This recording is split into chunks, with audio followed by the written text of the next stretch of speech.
আসসালামু আলাইকুম। চ্যানেলে জনপদের খবরে আপনাদের আমন্ত্রণ জানাচ্ছি। আমি হাসিব মার্জান। এখনকার সংবাদ আয়োজন একই সঙ্গে চ্যানেলের ইউটিউব চ্যানেল এবং চ্যানেলের ওটিটি প্ল্যাটফর্ম আইস্ক্রিনে লাইভ স্ট্রিম হচ্ছে। বাংলাদেশকে স্বাধীনতার পক্ষে বিপক্ষে টুকরো করা হয়েছে বলে মন্তব্য করেছেন জামায়াত ইসলামের আমির ডাক্তার শফিকুর রহমান।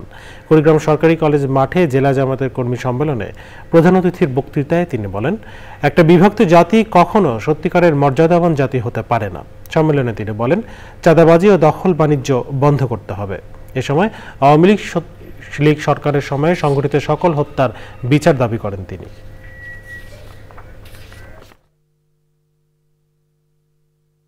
স্বাধীনতার পক্ষ বিপক্ষ করে টুকরা টুকরা করা হয়েছে। তার জন্য একটা বিভক্ত জাতি কখনো সত্যিকারের মর্যাদাবান জাতি হতে পারে না। একটা ঐক্যবদ্ধ জাতিকে এই দুনিয়ার মানুষ সম্মান করে, শ্রদ্ধা করে। তাহলে তার জন্য এই জাতিকে বিভক্ত করা হয়েছিল। মৃদু শৈত্যপ্রবাহ বইছে উত্তরের জেলা নওগাঁয়। শুক্রবার জেলার তাপমাত্রা হ্রাস পেয়ে 10.2 ডিগ্রিতে নেমেছে।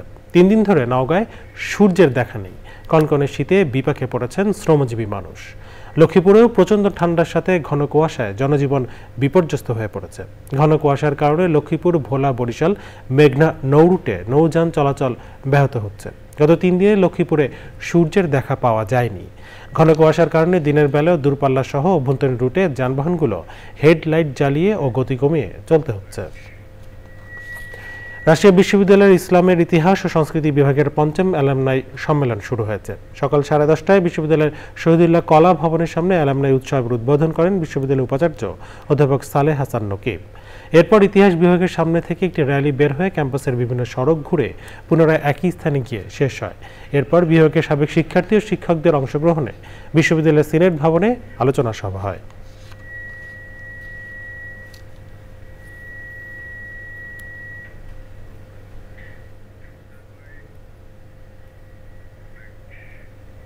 এবারে প্রতিনিধিদের পাঠানো তথ্য ভিডিওচিত্রে রাজীব আহমেদের রিপোর্ট।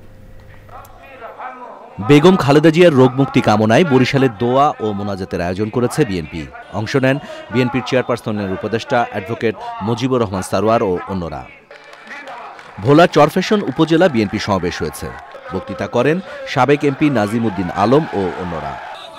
চাঁদপুরে বিতর্ক সৃষ্টি করা জেলা ক্রীড়া সংস্থার 2 অ্যাডহক কমিটি বাতিলের দাবিতে মানববন্ধন, বিক্ষোভ মিছিল ও জেলা প্রশাসকের কাছে স্মারকলিপি দিয়েছে খেলোয়াড় ও ক্রীড়াপ্রেমীরা।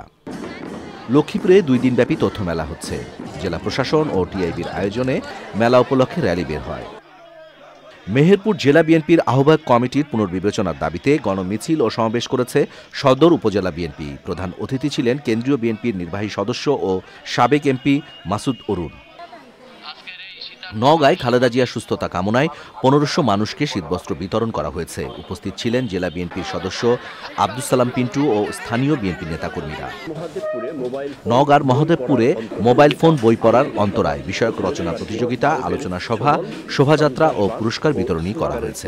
উপজেলার 8টি শিক্ষা প্রতিষ্ঠানের 32 জন শিক্ষার্থী এই প্রতিযোগিতায় অংশগ্রহণ করে। নরসিংদীর মাধবদী ও বাবুরহাটকে পাশ কাটিয়ে ঢাকা সিলেট মহাসড়কের বাইপাস সড়ক নির্মাণ বাতিলের দাবিতে মতবিনিময় সভা করেছে আমরা মাধবদীবাসী সংগঠন। নাটোরে আইবির উদ্যোগে 200-রও বেশি শীতার্তকে কম্বল বিতরণ করা হয়েছে। প্রধান অতিথি ছিলেন প্রকৌশলী ব্রিগেডিয়ার জেনারেল মোহাম্মদ মিজানুজ্জামান। রাজশাহীতে অবসরপ্রাপ্ত সেনা সদস্য ও তার পরিবারকে ডেকে নিয়ে পরিকল্পিতভাবে হত্যার উদ্দেশ্যে হামলার ঘটনায় স্থানীয় ভূমিদস্যুদের গ্রেফতার ও শাস্তির দাবিতে মানববন্ধন করেছে অবসরপ্রাপ্ত সশস্ত্র বাহিনী ঐক্যজোট রাজশাহী শাখা। শেরপুরের আন্ধারিয়া সুতিরপাড় সরকারি আবাসনে বসবাসকারী 3য় লিঙ্গের জনগোষ্ঠীর জীবনমান উন্নয়নে অবহিতকরণ সভা হয়েছে। প্রধান অতিথি ছিলেন জেলা প্রশাসক তরফদার মাহমুদুর রহমান। সাফারে শহীদ প্রেসিডেন্ট জিয়াউর রহমানের 89তম জন্মবার্ষিকী উপলক্ষে শীতবস্ত্র বিতরণ করা হয়েছে। উপস্থিত ছিলেন বিএনপির কেন্দ্রীয় কমিটির সহ পরিবার কল্যাণ বিষয়ক সম্পাদক ডক্টর দেওয়ান মোহাম্মদ সালাউদ্দিন বাবু। এ সময় সাভার পৌর বিএনপির সাংগঠনিক সম্পাদক আহসান উল্লাহ সহ বিএনপির নেতাকর্মীরা উপস্থিত ছিলেন। Rajib Ahmed, channel I. এবারে দেশে বিভিন্ন স্থানে অনুষ্ঠিত হওয়া খেলার খবর নিয়ে প্রতিনিধিদের পাঠানো তথ্য ও ভিডিওচিত্রে রিপোর্ট করছেন তাফিমুল ইসলাম। চট্টগ্রামের হাটহাজারীতে শহীদ জিয়া স্মৃতি সংসদ আয়োজিত শহীদ জিয়া স্মৃতি আন্তঃফুটবল টুর্নামেন্টের ফাইনাল খেলা অনুষ্ঠিত হয়েছে। পুরস্কার বিতরণী অনুষ্ঠানে প্রধান অতিথি ছিলেন বিএনপির কেন্দ্রীয় সহ সাংগঠনিক সম্পাদক ব্যারিস্টার মীর মোহাম্মদ হেলাল উদ্দিন।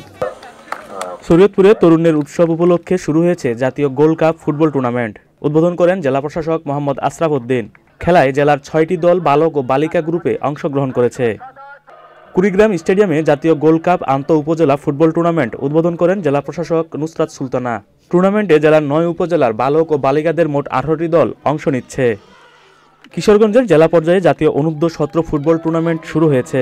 জেলা প্রশাসক ফৌজিয়া খাতুন টুর্নামেন্টের উদ্বোধন করেন। টুর্নামেন্টে জেলার 13টি উপজেলা ও কিশোরগঞ্জ পৌরসভা সহ 14টি দল অংশগ্রহণ করেছে। ঝালকাঠির পৌর মিনি স্টেডিয়ামে শুরু হয়েছে জেলা পর্যায়ে জাতীয় গোল্ড কাপ ফুটবল টুর্নামেন্ট। এতে জেলার 5টি দল অংশগ্রহণ করেছে।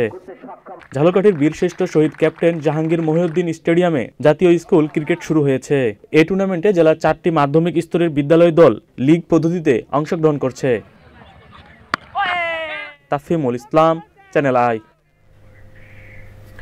চ্যানেলে জনপদের খবরে আজকের আয়োজনে পর্যন্তই। পরবর্তী কৃষি সংবাদ দেখার আমন্ত্রণ জানিয়ে এখানেই শেষ করছি। ধন্যবাদ সবাইকে।